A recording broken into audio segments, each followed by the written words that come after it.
Guys, welcome to Goodwill Education, that is one stop destination for your English, and welcome to our part 2 for the chapter that is third level by Jack Finney. And guys, if you happen to watch our video on YouTube channel, please make sure you subscribe our channel and hit the bell icon so that you will come to know about all the latest notifications of our channel about your specific class for which you are preparing.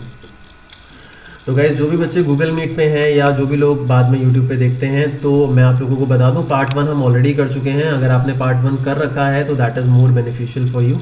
अगर किसी ने नहीं कर रखा है तो मैं बता देता हूं इसके बारे में। बाकी आप पार्ट 1 का लिंक जो है वो चेक कर सकते हैं, यूट्यूब वाले जो हैं वो प्लेलिस्ट NCERT एनालिसिस में जाके उसको देख सकते हैं। तो गाइज़, इसके अंदर देखो, मैंने पार्ट 1 में ये बता दिया था ओवरऑल कि भाई एक स्टेशन है, railway station, grand Central railway station, जो कि न्यूयॉर्क में है, और वहाँ पे 2 लेवल्स हैं बेसिकली। ठीक है, 2 लेवल्स का मतलब है वी कैन से कि they are 2 places, one is ground and then one is underground and there is something which is below that, जो कि एक डिफरेंट लेवल है, सेकेंड लेवल, और वहाँ से अलग अलग जगहों के लिए ट्रेन्स मूव करती हैं। और जो चार्ली है, जो कि चैप्टर का नरेटर है, हालांकि मैंने बताया था कि चैप्टर फिक्शनल है, that is a product of imagination of the writer Jack Finney. तो इसमें जो नरेटर है इस चैप्टर का, चार्ली, वो हमें बताता है कि वो कैसे थर्ड लेवल पे जाता है। थर्ड लेवल जो कि एक फिक्शनल प्लेस है, जो कि एक इमेजिनरी प्लेस है, लेकिन चार्ली हमें बताता है कि वो थर्ड लेवल नाम की एक जगह पे जाता है जो ग्रैंड सेंट्रल रेलवे स्टेशन पे एग्जिस्ट करता है। लेकिन वो हमें ये समझाने की कोशिश कर रहा है कि वो वहाँ गया है, बट जिस पर्सन को भी वो ये बात बताता है कि वो थर्ड लेवल पे गया है, कोई उस पर बिलीव नहीं करता। क्यों? क्योंकि थर्ड लेवल एग्जिस्ट ही नहीं करता। मतलब जिस टाइम के अंदर चार्ली रह रहा है, जिसके अंदर उसकी जो लाइफ है वो चल रही है, उस टाइम में जो ग्रैंड सेंट्रल रेलवे स्टेशन है, वहाँ सिर्फ 2 ही लेवल्स हैं उस रेलवे स्टेशन के, तीसरा लेवल नहीं है।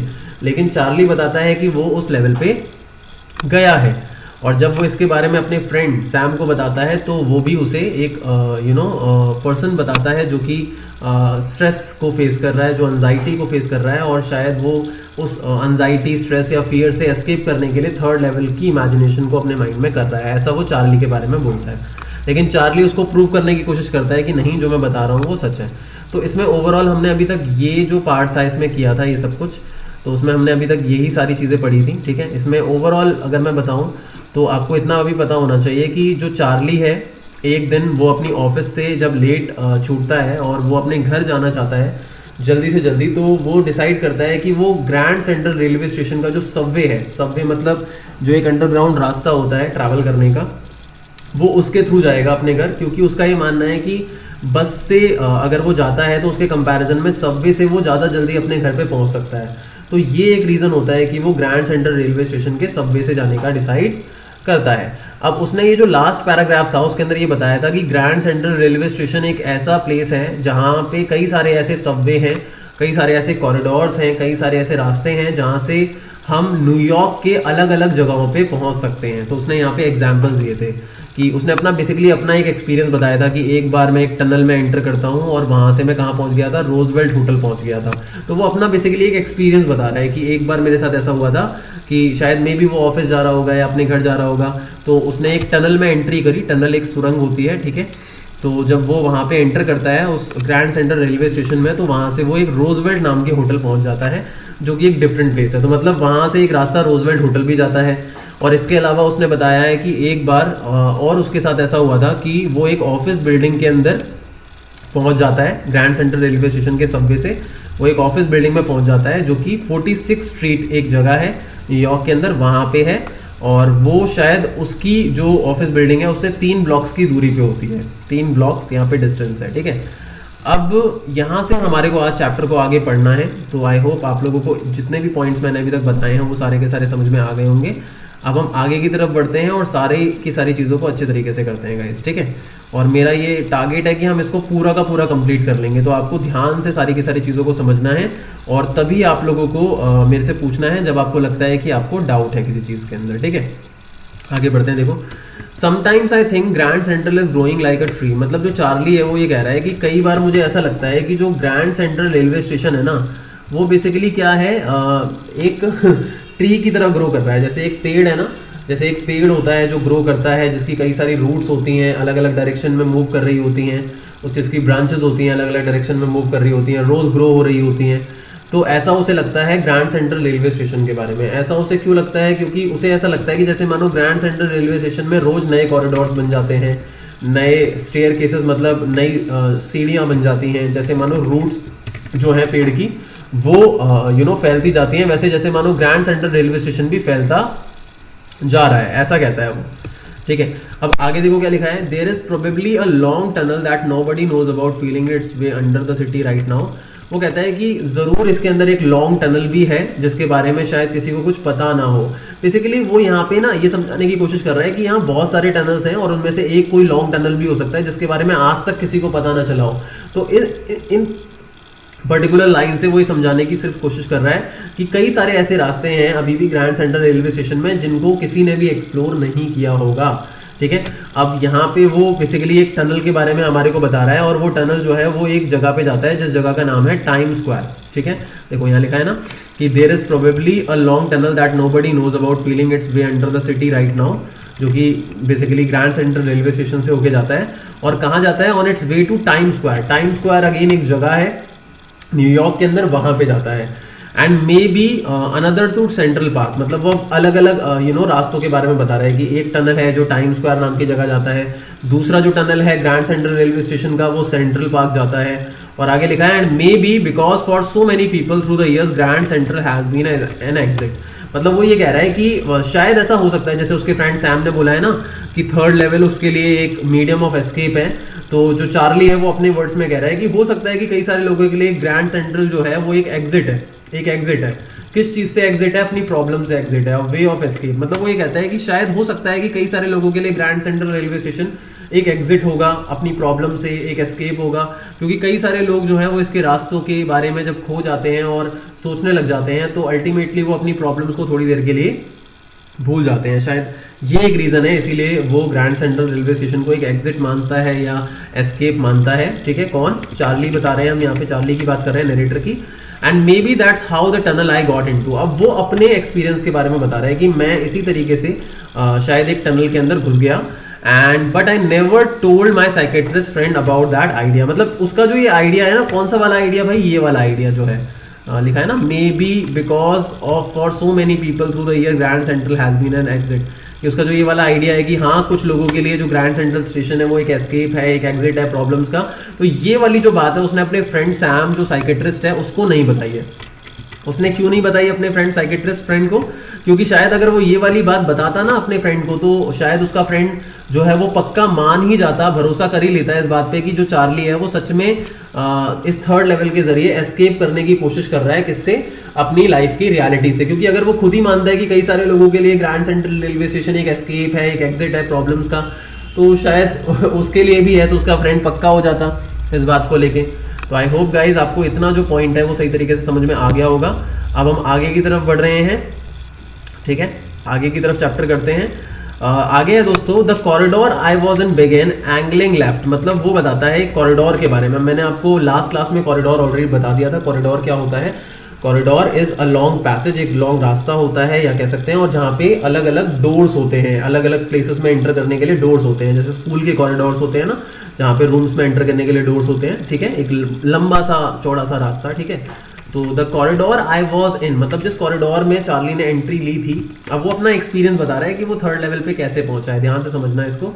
The corridor I was in began angling left, मतलब जिस कॉरिडोर से चार्ली जा रहा था वो लेफ्ट की तरफ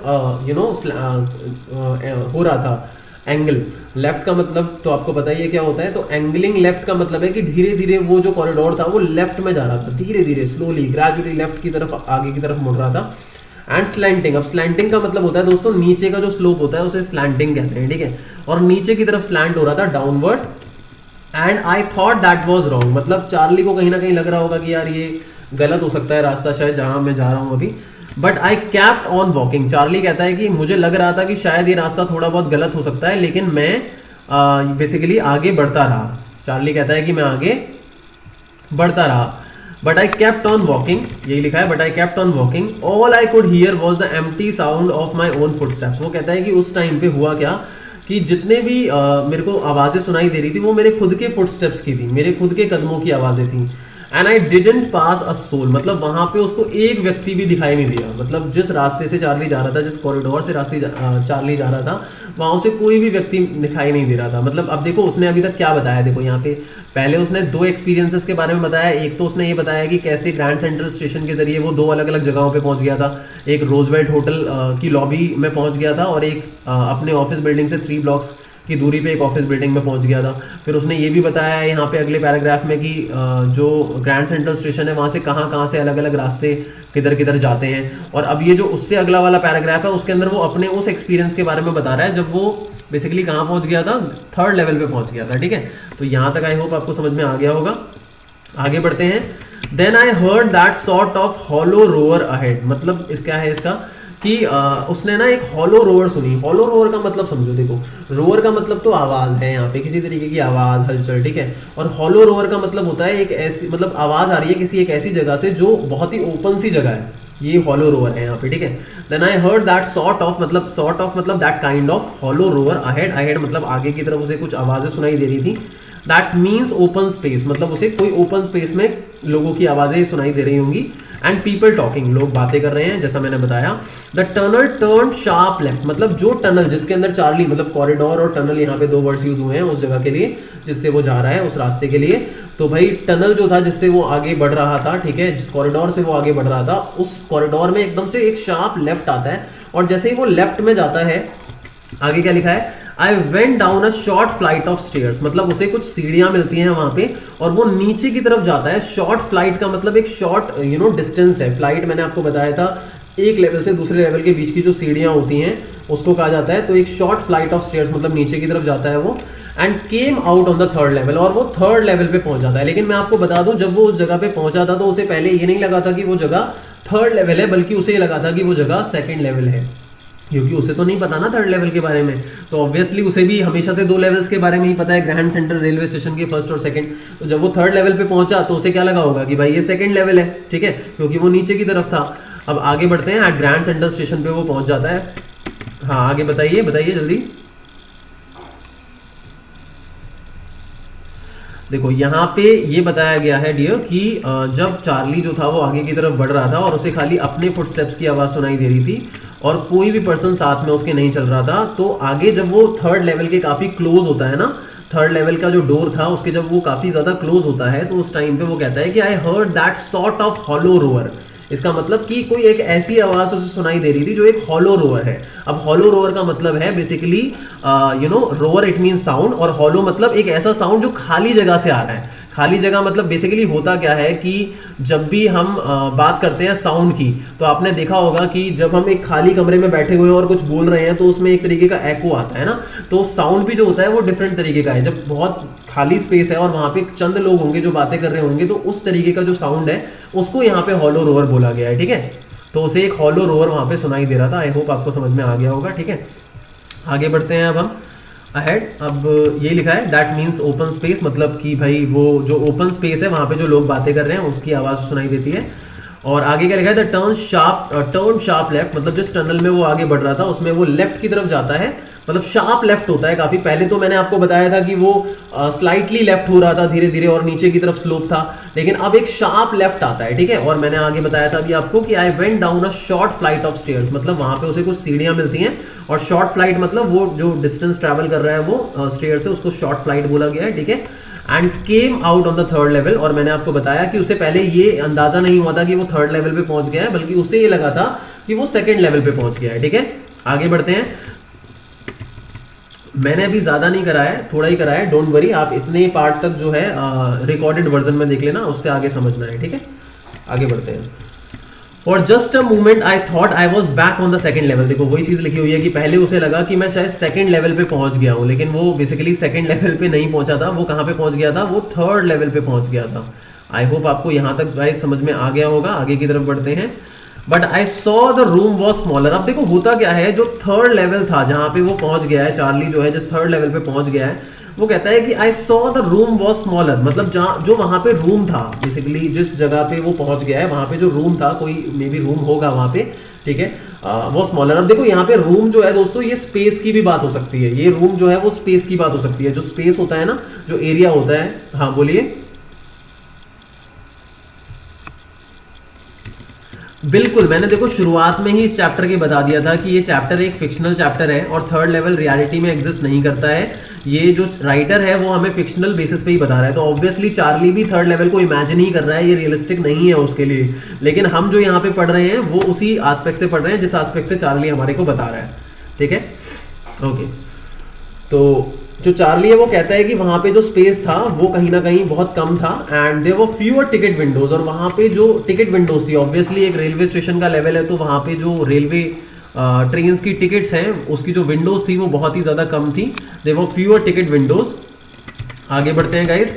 एंड ट्रेन गेट्स, मतलब ट्रेन के जो गेट्स थे वो भी काफ़ी कम थे। मतलब अब देखो ये डिस्क्रिप्शन है, कई बार क्वेश्चन आ जाता है कि आप थर्ड लेवल को डिस्क्राइब करो, तो जब थर्ड लेवल को आप डिस्क्राइब करोगे तो यहाँ पे आपको ये जो चीज़ें हैं ये लिखनी होंगी कि the room was smaller, there were fewer ticket windows and train gates. और जो इन्फॉर्मेशन बूथ जो सेंटर में होता है बेसिकली, जब आप किसी रेलवे स्टेशन पे जाओगे स्पेशली किसी दूसरी कंट्री के अंदर, तो जो वहाँ का लेवल होता है बीच में एक इन्फॉर्मेशन सेंटर होता है। जैसे आपने अगर मेट्रो स्टेशन देखा हो दिल्ली का, स्पेशली जो आपका बताइए क्या बोल रहे हैं।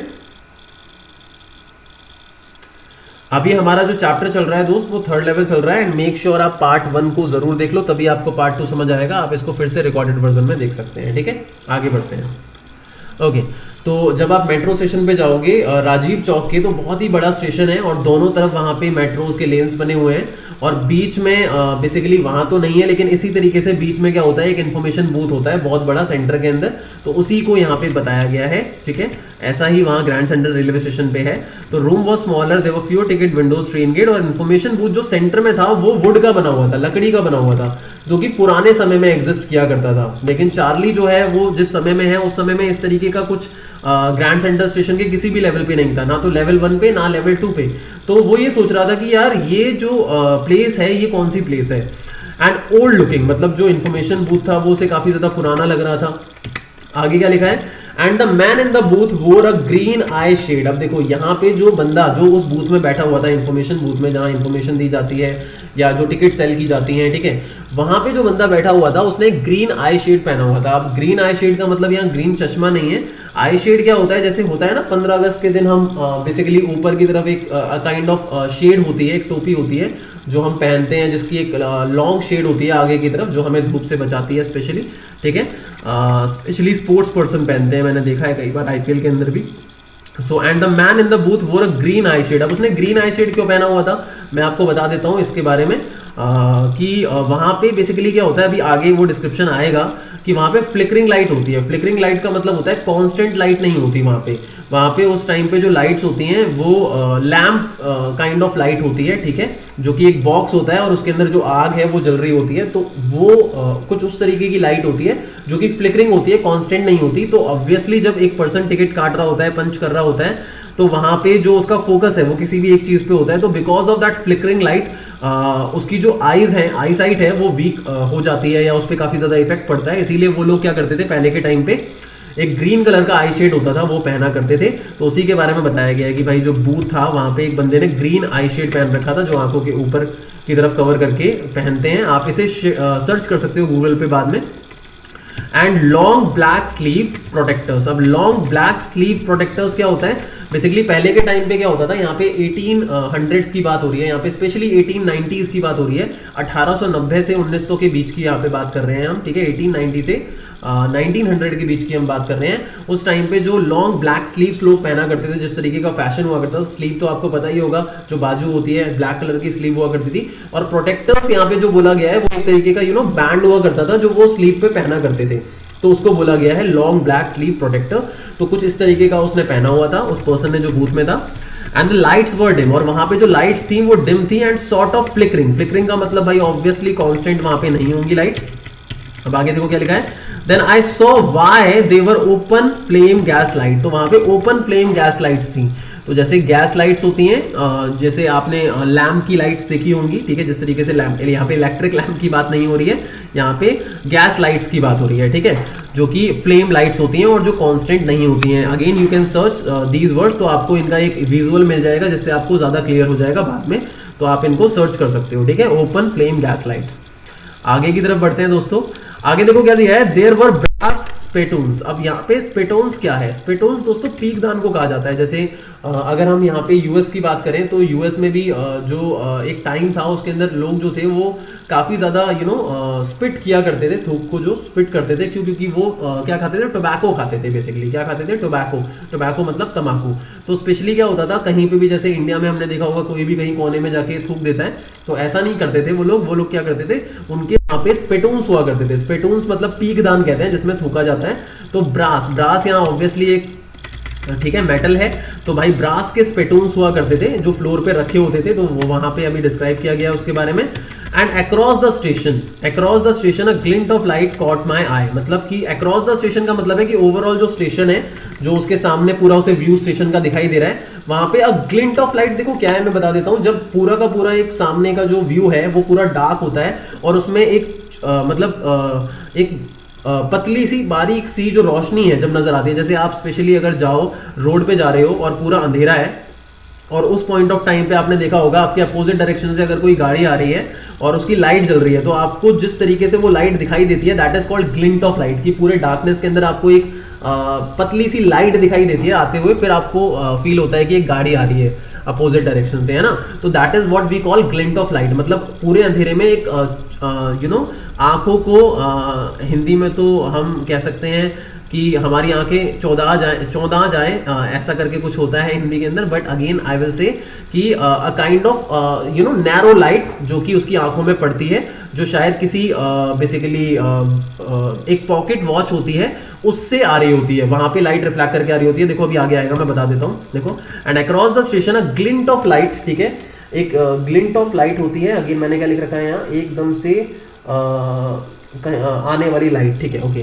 अ glint of light caught my eye, वो उसकी आंखों पे पड़ती है। अब होता क्या है देखो, a man was pulling a gold watch. मतलब एक व्यक्ति होता है, उसके पास एक गोल्ड वॉच होती है जो कि अपनी वेस्ट के पॉकेट से निकालता है। वेस्ट क्या होता है? बेसिकली एक तरीके से जो हम कोट के नीचे वेस्ट पहनते हैं, जैसे स्पेशली जो बॉयज है जो 3 पीस सूट पहनते हैं, तो उसमें आपको पता होगा वेस्ट क्या होता है, that is something which we wears under the coat, that is vest. तो वो अपने वेस्ट से निकालता है उस गोल्ड वॉच को, और उस गोल्ड वॉच का ही ऑब्वियसली जो ग्लिंट ऑफ लाइट होगा, वो रिफ्लेक्शन जो है वो चार्ली के आंखों में पड़ता है। देखो ये पूरा डिस्क्राइब कर रखा है उसने जब वो वहां पहुंचा था उसके बारे में।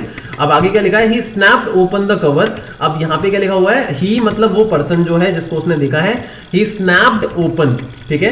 तो ऑब्वियसली स्नैप्ड ओपन का मतलब है यहाँ पे कि वो जो उसका फ्लैप है, जो गोल्ड वॉच का फ्लैप है, उसको वो ओपन करता है। स्नैप्ड ओपन द कवर, उसके कवर को ओपन करता है।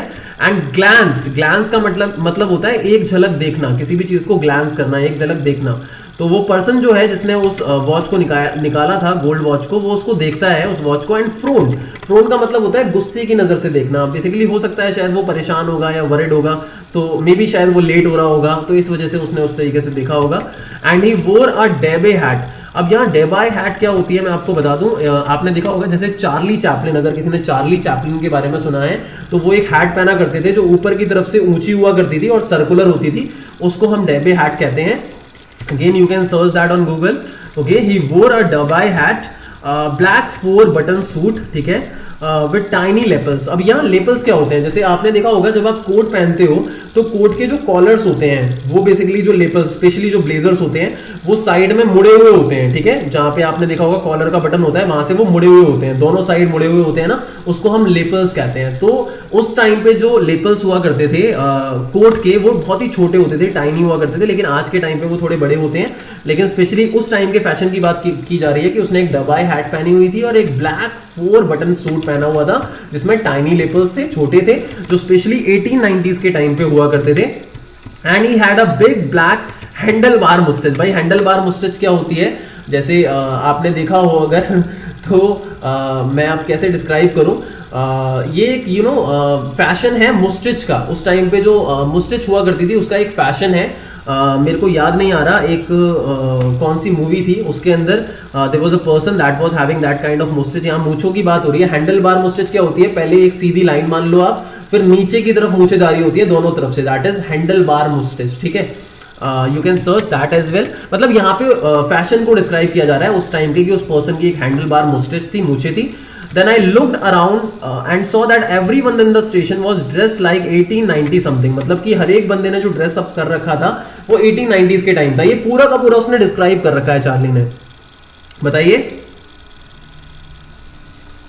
हाँ हाँ, कुछ वैसे ही कह सकते हैं हम. ठीक है, ज्यादातर वैसे जो मस्कुलर मैन होते हैं वो उस तरीके की रखते थे उस टाइम पे स्पेशली. ठीक है, I will show you the photos as well. I will have these pictures and then I will send in the group. I will see if it is possible for me. तो आप भी search करना, लेकिन I will try कि मैं भी आपको ये दिखा दूंगा. ठीक है, I never so many beards. मतलब वो कहता है कि जैसे मानो उस टाइम पे जो लोग होते थे उनका जो बियर्ड्स होती हैं, स्पेशली जो दाढ़ी हैं, मूछें हैं, इस चीज को लेके बहुत ही ज्यादा एक क्रेज हुआ करता था उस टाइम पे. तो I never so many beards. उसने इतनी सारी दाढ़ियां मूछें नहीं देखी थी. ठीक है, एंड साइड बर्न्स. अब साइड बर्न भी अगेन क्या है, बियर्ड का ही एक टाइप होता है साइड बर्न, जिसके अंदर जो दाढ़ी होती है एक पर्सन की मूछों से होते हुए दाढ़ी आती है और वो फैली हुई होती है पूरे के पूरे फेस पे. तो दैट इज साइड बर्न. ठीक है, तो आप इसको भी एक बार सर्च करना. अगेन मैं बता देता हूं दोस्तों, ये मूछे जो है, मुस्टेचेस जो हैं और जो बियर्ड्स हैं, उन्हीं की जो टाइप्स हैं उनके बारे में बताया गया. आपको प्रोबेबली इसे लर्न ही करना पड़ेगा. ठीक है, आप देखो आगे लिखा है ना, and fancy moustaches in my life. मतलब मैंने ऐसी फैंसी मुस्टेचेस जो हैं वो नहीं देखी थी. तो यहाँ उसने डिस्क्राइब करा है, a women walked in through the train gate. कि इतने में वो कहता है, एक वुमेन के बारे में बताता है कि भाई एक वुमेन जो है वो ट्रेन गेट से जो है वॉक करते हुए आती है, ट्रेन के गेट से. ठीक है, मतलब ट्रेन से शायद निकलते हुए आती होगी. She wore a dress with leg of mutton. अब लेग ऑफ मटन स्लीव्स क्या होता है मैं आपको बता दूं कि बेसिकली इसमें क्या होता है, जो पेंट होती है वो क्या होती है, पहले चौड़ी होती है और फिर जो नीचे पैर है, ठीक है, वहां से थोड़ी और पतली हो जाती है. जैसे आपने एक मटन देखा होगा, या फिर अब अगर आपने एक गोट देखी है तो उसके जो पैर होते हैं ऊपर से चौड़े होते हैं और नीचे जाके बहुत ही ज्यादा पतले हो जाते हैं. तो उस तरीके की जो ट्राउजर है उसको बोला गया लेग ऑफ मटन स्लीव्स. ठीक है, तो she wore a dress with a leg of mutton sleeves. तो ये बोला गया है इसको. एंड मतलब again this is a fashion there. And skirts to the top of her high button shoes. मतलब फिर उसने एक स्कर्ट पहनी हुई थी. ठीक है, तो उस लेडी ने पहले तो एक तरीके का ट्राउजर पहना हुआ होगा, that is leg of mutton sleeve, जैसा मैंने बताया, नीचे से पतला ऊपर से चौड़ा. ठीक है, एंड स्कर्ट्स, और एक स्कर्ट पहनी हुई थी टू द टॉप, चूड़ी वाली पैंट. बिल्कुल सही कहा आपने, कुछ ऐसी ही. Skirts to the top of uh high button shoes. अब हाई बटन शूज क्या होते हैं यार, आपने अगर देखा हो तो ब्लैक कलर के शूज स्पेशली जो गर्ल्स पहनती हैं, जो कि ऊपर तक आ रहे होते हैं. ठीक है, that is high button shoes. High button shoes होते हैं वो, उनमें बटन्स लगे हुए होते हैं. ठीक है, अब आगे क्या लिखा हुआ है देखो, बैक. ऑब्वियसली देखो, ये क्वेश्चन अगर आएगा तो लॉन्ग के अंदर आ सकता है, तो आपको ये सारी चीजें पता होनी चाहिए. लेकिन ज्यादातर जो लॉन्ग क्वेश्चन इसके अंदर आता है ना, वो ये आता है कि was third level a medium of escape for Charlie. ये वाला जो है ये क्वेश्चन ज्यादा आता है. हालांकि ये डिस्क्रिप्शन में इसीलिए करा रहा हूं, अगर आ गया तो आपको पता होना चाहिए, अदरवाइज एमसीक्यू ज्यादा इससे बन सकते हैं. ठीक है, इसीलिए मैं बता रहा हूं. ओके, आगे बढ़ते हैं. Back of her out on the tracks. ठीक है, तो उसने उसको क्या देखा था, वहां से देखा था, बैक ऑफ हर मतलब उसके बैक से उसको देखा, फिर आउट ऑन द ट्रैक्स, तो वो आगे की तरफ बढ़ रही होती है, ट्रैक्स की तरफ बढ़ रही होती है. इट मींस जो लेन्स होंगी ट्रेन्स की, ट्रैक्स उनको बोला गया है, तो वो उस तरफ जा रही होती है. And I caught a glimpse of a locomotive. अब देखो, जब उसने उसके पीछे से देखा तो उसे वहां पे एक ग्लिम्स मतलब एक झलक दिखाई थी लोकोमोटिव की. अभी लोकोमोटिव जो है दोस्तों, ये बेसिकली क्या होता है, कोयले से चलने वाला जो रेलगाड़ी का इंजन होता है उसको लोकोमोटिव कहते हैं. ठीक है, तो I caught a glimpse of locomotive, a very small Currier and Ives. अब ये स्मॉल कैरियर एंड आइव्स किसको बोला जाता है दोस्तों, ये एक वर्ड है जिसको यूज किया जाता है किसी भी पुरानी चीज को रेफर करने के लिए. That is Currier and Ives. तो ये बेसिकली उस लोकोमोटिव जो बहुत ही पुराने समय का होगा ऑब्वियसली, उसके टाइप को, उसके ओल्ड होने को डिस्क्राइब कर रहा है कि a very small Currier and Ives locomotive. इसका मतलब कि कोई चीज जो बहुत ही पुरानी नजर आ रही है, जो एक बहुत ही ओल्ड फैशन की चीज होगी. ठीक है, तो शुरुआत के जो कोयले वाले जो उस वक्त के इंजन चले होंगे क्या नाम है, ट्रेन के, उसको यहाँ पे रेफर किया गया है with a funnel shape stack. अब फनल शेप स्टैक क्या है, यहाँ पे जैसे चिमनी होती है उसको यहाँ पे बेसिकली स्टैक बोला गया है. और जैसे आपने देखा होगा, सबसे पहले जो रेलगाड़ी चली थी दोस्तों, उस रेलगाड़ी के अंदर जो स्टीम होता था उसका, कोयले से जब चलता था तो उसका जो स्टीम होता था वो ऊपर एक फनल शेप बना हुआ होता था. फनल आपको पता होगा, जैसे तेल की कुप्पी होती है उस तरीके का फनल होता है. ठीक है, रेलगाड़ी का, और उससे जो धुआं होता था वो ऊपर की तरफ निकला करता था. आई होप आप लोगों के माइंड में उसकी जो विजुअल है वो आ रही होगी. फनल शेप स्टैक मतलब उसका एक चिमनी होता था जिससे धुआं निकलता था, एमिट होता था, ठीक है, मतलब निकलता था, रिलीज होता था। ये कोयले वाला इंजन था उस टाइम का, बहुत पुराना। एंड देन आई न्यू, मतलब जब ये सारी की सारी चीजें चार्ली देख लेता है दोस्तों, ये सारी चीजें जो उसने डिस्क्राइब करी हैं कि भाई जब ये सारी चीजें वो देख लेता है, देन आई न्यू, मतलब उसको तब कंफर्म हो जाता है कि वो भाई टाइम ट्रैवल करके पीछे पहुंच गया है। अब आगे बढ़ते हैं। And to make sure I walked over to a newsboy, वो एक न्यूज बॉय के पास जाता है जो अखबार सेल कर रहा होता है, और वो देखता है अ स्टैक ऑफ पेपर्स, मतलब basically at the stack of papers का मतलब यहाँ ढेर लगा होता है पेपर्स का उसके फीट के पास, और वहां पे वो देखता है कि अखबार रखा हुआ होता है एक, और उस अखबार का नाम होता है द वर्ल्ड। और ये वर्ल्ड नाम का जो अखबार है दोस्तों, ये काफी सालों से छपा नहीं है चार्ली के टाइम में, मतलब जिस टाइम से चार्ली बिलोंग करता है उस टाइम में ये अखबार जो है वो काफी समय से पब्लिश नहीं हुआ है। इसका मतलब हुआ कि ये अखबार जो था ये पुराने समय का अखबार है जो पहले पब्लिश होता था, लेकिन इस टाइम पे पब्लिश नहीं होता जिस टाइम का चार्ली है। आगे क्या लिखा है, the lead story set something about president Cleveland.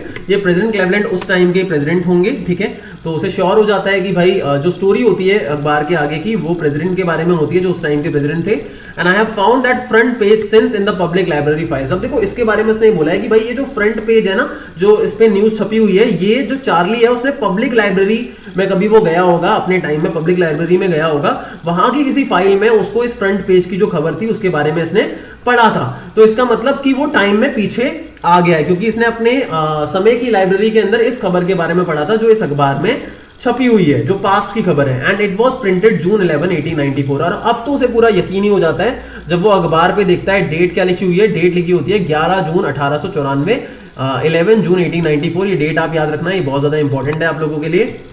आगे बढ़ते हैं दोस्तों।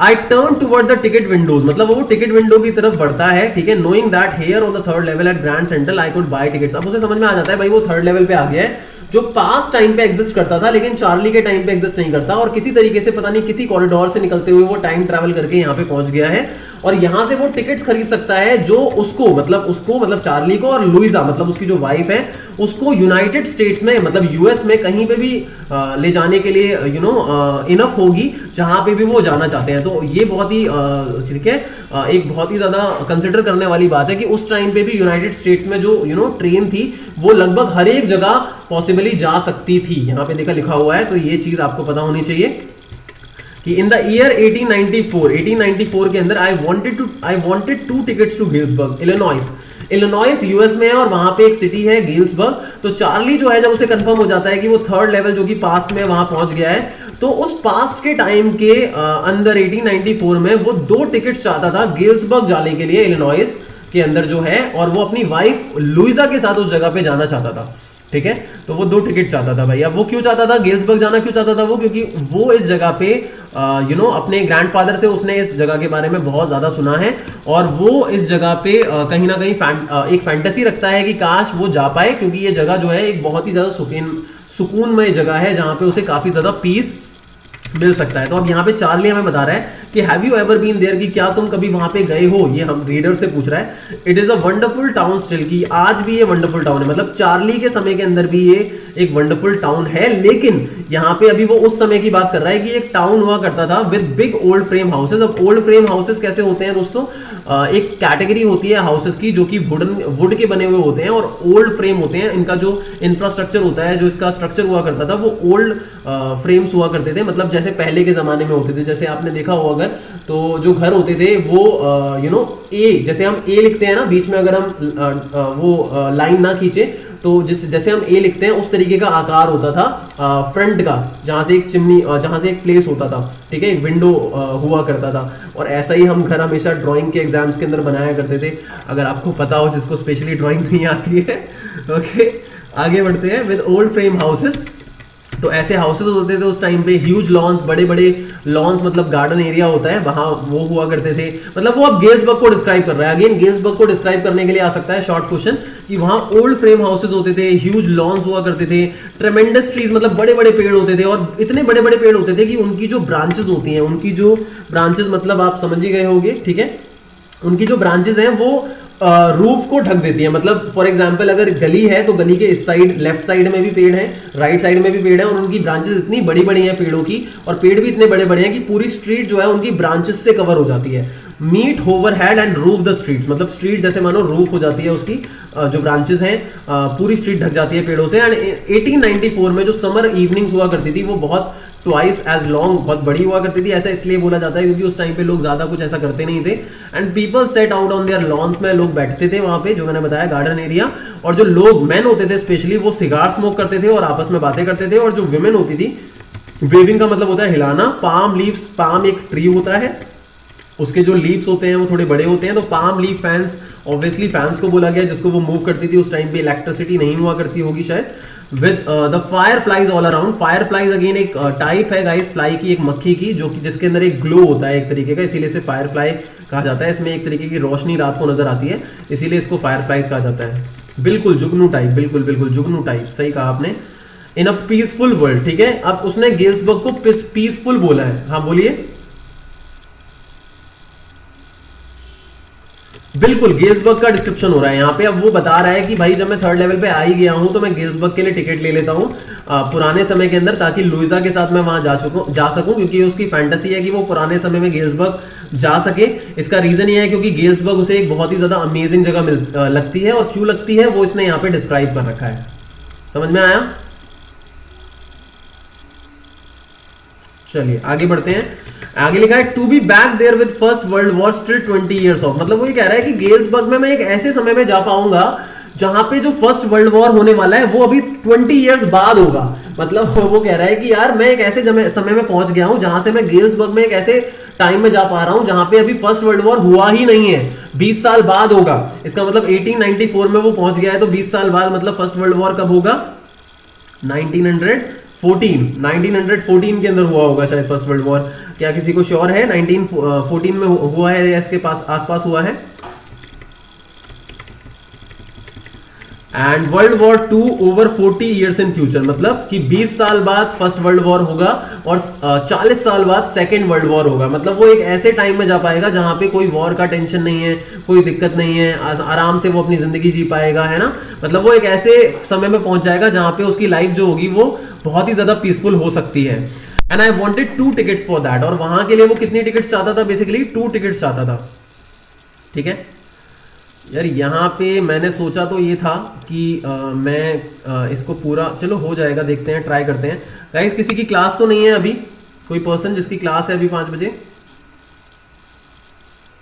चलो करने की कोशिश करते हैं, ठीक है आगे बढ़ते हैं।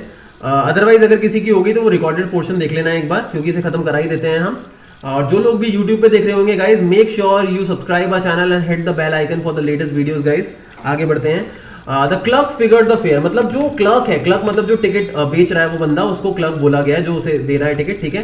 तो जो क्लर्क होता है उसको एक बेसिकली एक ऑफिशियल होता है, गवर्नमेंट ऑफिशियल कह सकते हैं। तो जो क्लर्क है वो फेयर उसे बताता है, मतलब जो उसका किराया होगा। And he glans at my fancy had band, मतलब जैसा मैंने बताया था उसने जो हैट लगा रखी थी उसमें एक हैड बैंड था ना फैंसी ब्लैक कलर का। तो जो क्लर्क होगा वो उसके फैंसी हैड बैंड को देखता है, ग्लैंस मतलब देखता है obviously.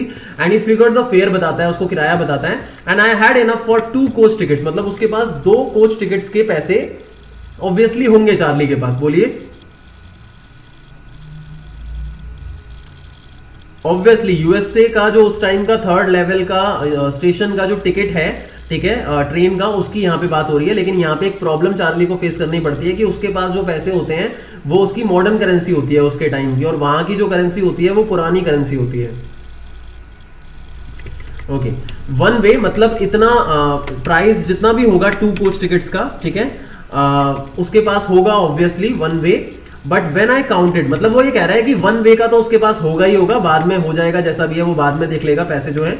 But when I counted out the money, वो कहता है कि जब मैंने अपने पैसे गिने एंड लुक्ड अप, और जब मैंने क्लर्क की तरफ देखा तो क्लर्क जो था वो मुझे घूर रहा था और उसने ना नॉडेड, मतलब सिग्नल देते हुए, बेसिकली नॉड वैसे गर्दन को हिलाने को कहते हैं, लेकिन यहाँ पे सिग्नल है इसका मतलब एट द बिल्स, मतलब उसके पैसों को बोला गया है कि उसने जब बिल्स को देखा, पैसे को देखा, करेंसी को देखा, नोट्स को देखा उस क्लर्क ने, वो कहता है मिस्टर ये पैसे नहीं है, ही सेड। और if you are trying to skin me, मतलब होता है लूटना, स्किन मी इट मींस लूटना, ठीक है। कि तुम अगर मुझे लूटने की कोशिश कर रहे हो तो चिंता मत करो, तुम ज्यादा दूर नहीं जा पाओगे। तो उसका मतलब यही था कि भाई तुम पुलिस के द्वारा पकड़े जाओगे। And he glans at the cash drawer beside him. इतने में जो चार्ली है वो उस कैश ड्रॉर को देखता है जो क्लर्क के साइड में होता है, जहां पैसे पड़े हुए होते हैं। और ऑब्वियसली उस टाइम के पैसे जो थे वो ओल्ड स्टाइल बिल्स थे, ओल्ड स्टाइल करेंसी थी, and half again as big as the money we use nowadays.